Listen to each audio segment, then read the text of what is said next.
Guys, samahan nyo naman ako. Papunta tayo ng Kiran City. Ang ating ginawa muna bago pumunta sa Kiran City, ito ay ang mga hakbang na bawat ginawa. So guys, tara na. Silipin na natin. Thank you. So guys, ito na nga tayo at ready na tayo pumunta sa Kiran City. Doon naman tayo magjo-duty ng mga ilang araw. At bababa na tayo gamit ang ating elevator. Kasi ang bahay dito, bawat sosyal ay may elevator. At so ngayon guys, nasa labas na po tayo. Tingin-tingin muna sa camera para maging pogi tayo. At tingin din sa kalsada bago sagasaan ng sasakyan. Pag may pagkakataon, tumakbo na tayo habang malayo pa ang sasakyan at doble ingat. At ito nga pala guys, dumaan muna tayo sa Aman Exchange kung saan dito magpapadala tayo dito ng pera. Maghuhulog tayo sa ating bawat buwan na hinuhulugan. So far so long, maganda naman dito yung palitan ngayon ay nasa 183. Malaki na rin, 183 point something. So, okay na yung palitan na yon. So padala na tayo kasi pag-duty natin dyan, 6 na araw tayo sa Kiran City. So walang hindi ko alam kung anong padalahan dito sa may Kiran City. Kasi alam ko, sa Aman lang ako papadala kasi mabilis siya makatanggap ng pera. So ayan na nga, kailangan natin i-double check yung ating beneficiary kung tama yung spelling at saka yung mga account number nila bago tayo magperma. Para walang palya-palya. Kasi pag nagkamali, pag bumalik ka sa susunod mga araw, may charge another yan.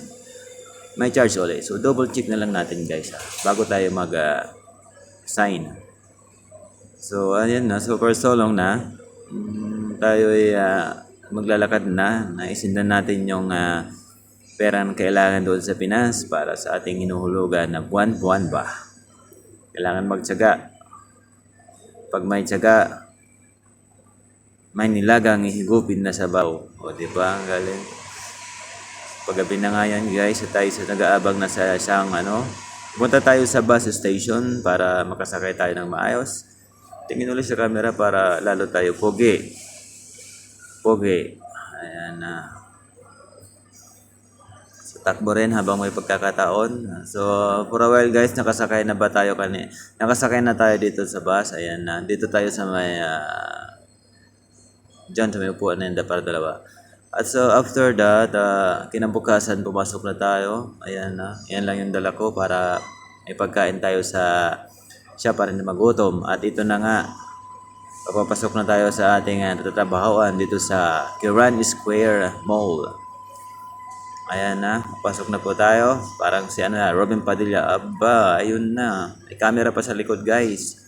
So ayun na, pasok na tayo pa, may nasa harapan pa. Artista na tayo nito guys ba. So andito na nga tayo. Ayan na, papasok na tayo. Malapit na tayo sa shop. So ito na nga. Good morning!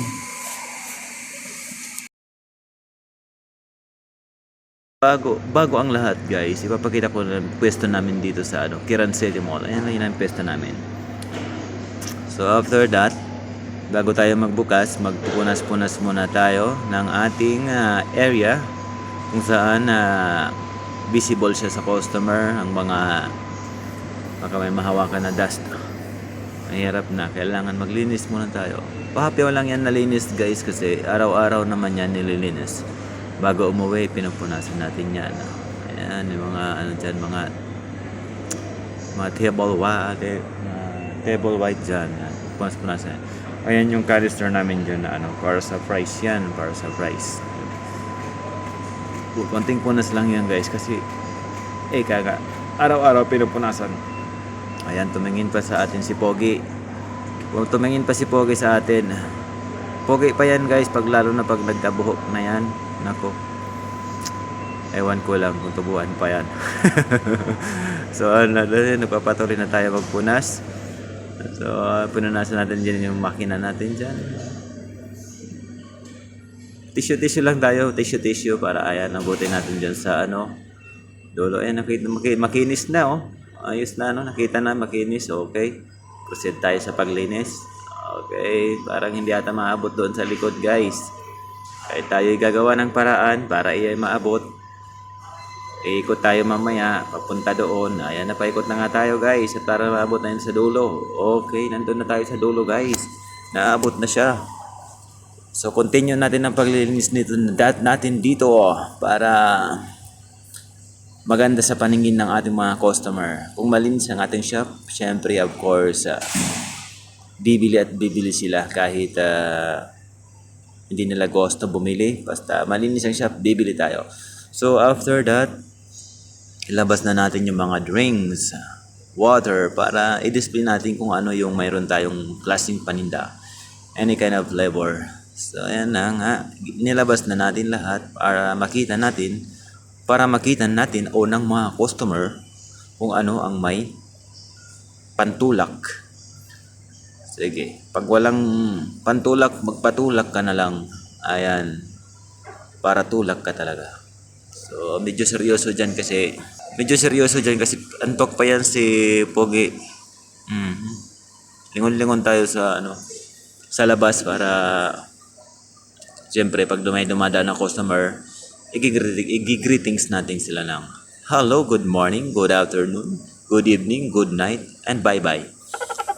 So, yun nga, nilabas na natin yung mga boxes natin na mga kailangan din natin sa pagpasok ng ating patatas. At dito na nilabas din natin yung mga bottle sauces dyan para ma-display din natin kung ano yung gusto nilang mga sauces na kailangan sa patatas. So after that guys, dito na yung pinakamalaki nating kukunin natin. Ngumingiti pa talaga si Pogi. Dapat lang ngumiti si Pogi para okay, alright. So natapos na yung mga lalabas na natin yung butas-butas na kahoy para ilagay natin yung mga doon. Patatas nating nailagay na sa kahon. So, okay na. Okay, alright. So, ayan pa. May sunod pa yan guys. Ang ating ding para sa take-away container. Kung take-away holder natin, lalabas din natin kasi dyan na araw Friday ata yan. Friday ay Saturday pala. Hindi pala dyan. Saturday. Tapos na yung kahapon nagbakbakan ng order. Saturday medyo mayroon. So ayan na guys, ilalabas na natin yung yung malaking sauces na binibitin natin dyan sa harapan. Ayan guys, parang yan, dede ng kalabaw yan. Pipisil-pisilin natin yan para lumabas ng kaunti. Kasi pag hindi mo pinsil-pisil yan, parang may hangin na patulak pa labas yung sauce. So kailangan natin ipisil yan at bago ibitay para hindi siya tumulo habang nakabitay na. So, ayan na. Maraming mga sauces natin yan. Ayan yung usually ketchup talaga. Yan. Ketchup na sumunod. Bawat dyan guys ng paglabas ng ating sauces ay pinipisil muna natin yung mga dede ng kalabaw para magana yung natin. Magana yung trabaho natin dyan para okay, alright. So, ayan, pisil din natin yan kasi talaga. Pisil na, ayan. Konting pisil lang, baka maubos. Maitapon lahat. So, ayan na guys. Okay, naisabit na natin. Ayan na. Punas-punas din. Lingon-lingon din pag may time. Marami pa yan. Ilan pa yon? Ayan. Di ko alam kung ilan pa yan. Ayan. Pisil-pisil lang yan guys. Ganyan lang yung technique niyan. Kasi ang dating pagpasok ko niyan dito, di ko pa alam yung pisil-pisil bago siya ibitin. Kasi nang baka ko dito, biniting ko na sila bigla. Biniting ko na sila lahat. Ayun, may tumutulong nga. So, ang nagturo sa akin yan, syempre, yung mga veterano dito. Kailangan mo daw muna pisilin para lumabas yung nasa dulo nito. Nasa unahan pala ng dede na yan na lumabas yung dapat malalabas. Sana all nilalabas.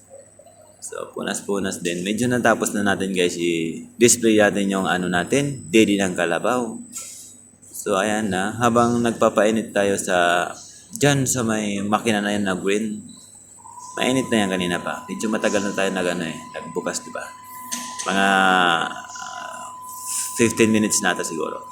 So mag-display tayo uli ng mga sizes ng ating patatas. Isang maliit at saka isang katamtaman lang. Yun lang yung mayroon dito, guys. So ayan, nakita na naman yung kakintaban ng ating pogi. So ayan, kumuha na tayo ng pala para may pangpala tayo sa patatas natin. So yung asin medyo maliit na dyan yung laman.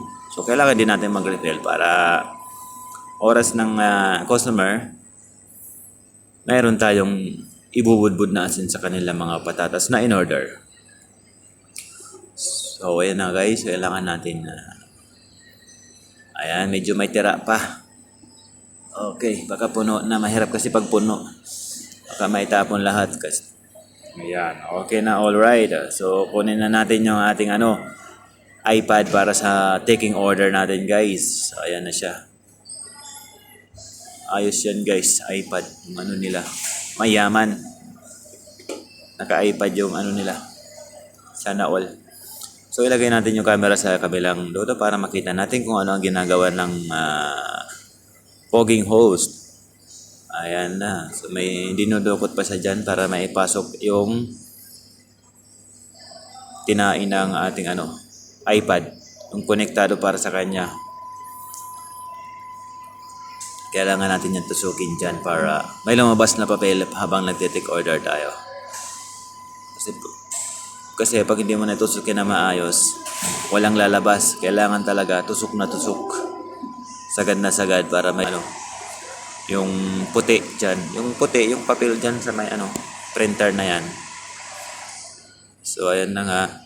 Okay na, naikabit na natin guys. So kunin na lang natin yung ating opening account from yesterday. Kung nagbilang tayo kung magkano yung ating open account. Madali lang naman dito guys yung pag-open. Very simple and very easy. So may greetings pa dyan si Poging Host. So ayan na. Medyo nag-loading pa yung ating iPad. So i-input na natin yung amount ng opening account. Opening amount pala. So ayan na guys. Okay na. So kailangan na natin medyo okay na lahat na buksan na natin, nag-open account na tayo, nag-display na tayo ng ating mga sauces. Kailangan na natin umupo at maghintang customer. Tapos na yung operation natin. So ayan, maghintay na tayong customer guys. So by the way, pakinggan na natin siya.